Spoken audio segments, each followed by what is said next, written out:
Récemment, on a vu des chrétiens, des catholiques et des musulmans en France, à Paris, à l'église Saint-Sulpice, qui étaient supposés prier ensemble, peut-être dans le cadre de la prière pour l'unité des chrétiens. Des filles voilées à Saint-Sulpice. Beaucoup de catholiques s'en sont étonnés, voire indignés. La question n'est pas là. Et ce genre de prière se reproduit dans d'autres scénarios, en France et ailleurs. Et je voudrais regarder ça brièvement avec vous.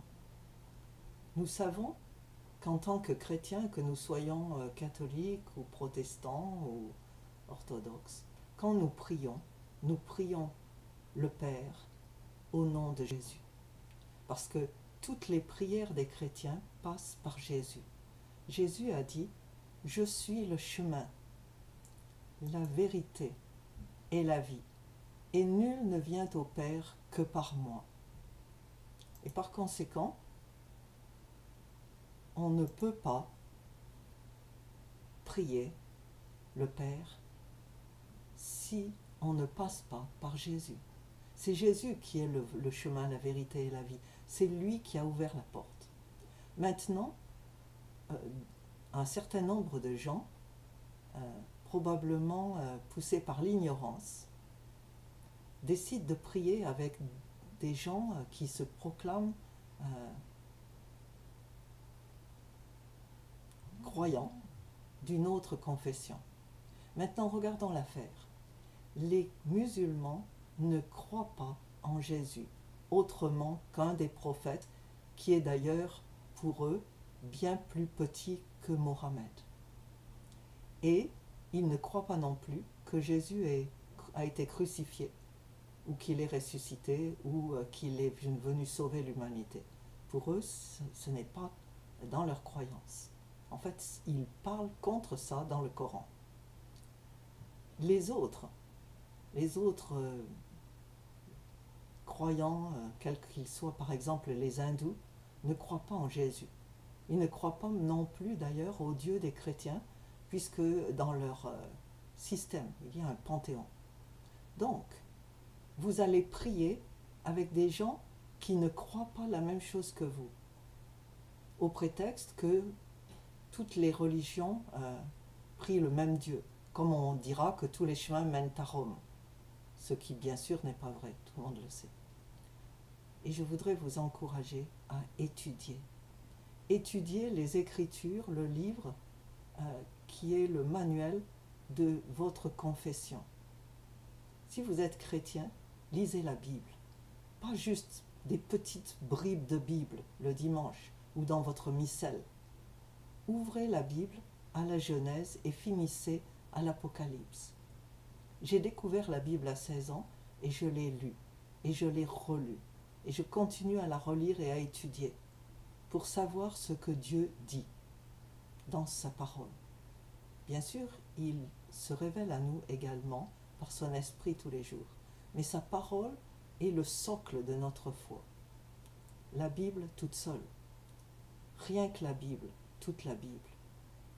Donc, si vous allez prier avec des gens qui ne croient pas à Jésus, des gens dont le livre vous dit qu'il faut tuer les chrétiens et les juifs, vous ne pouvez pas avoir une prière avec ces gens-là, parce que votre prière n'ira jamais ailleurs. Et si vous appartenez à un groupe ou une association qui vous dit « tout va bien », pourvu que vous croyez en un Dieu, quel qu'il soit, même si vous n'allez pas à l'église, mais vous pouvez dire « je suis croyant ». Comme la majorité des Français disent qu'ils sont catholiques, mais ils ne vont jamais à l'église le dimanche. Eh bien, ce groupe vous induit en erreur. Mes frères, mes sœurs, pas seulement les chrétiens, mais mes frères humains, mes sœurs humaines, ne croyez pas tout ce qu'on vous dit. Vérifiez, étudiez. Et si un chemin ou des amis vous emmènent ailleurs, ne les suivez pas. Paul a dit dans la Bible, aux églises auxquelles il écrivait, même si un ange venait vous révéler un autre évangile que celui que je prêche, qu'il soit maudit. Et nous savons tous que le diable s'habille comme un ange. La Bible nous dit ça aussi.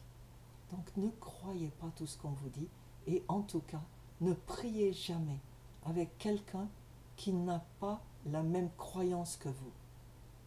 Vous pouvez être ami avec eux sincèrement, les aider, leur dire bonjour, avoir de bonnes relations.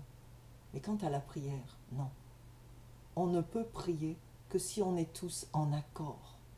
C'est ce qu'on a vu dans le livre des Actes. Étudiez la Bible et conformez-vous au désir de Dieu. Qu'il vous bénisse et qu'il bénisse votre obéissance.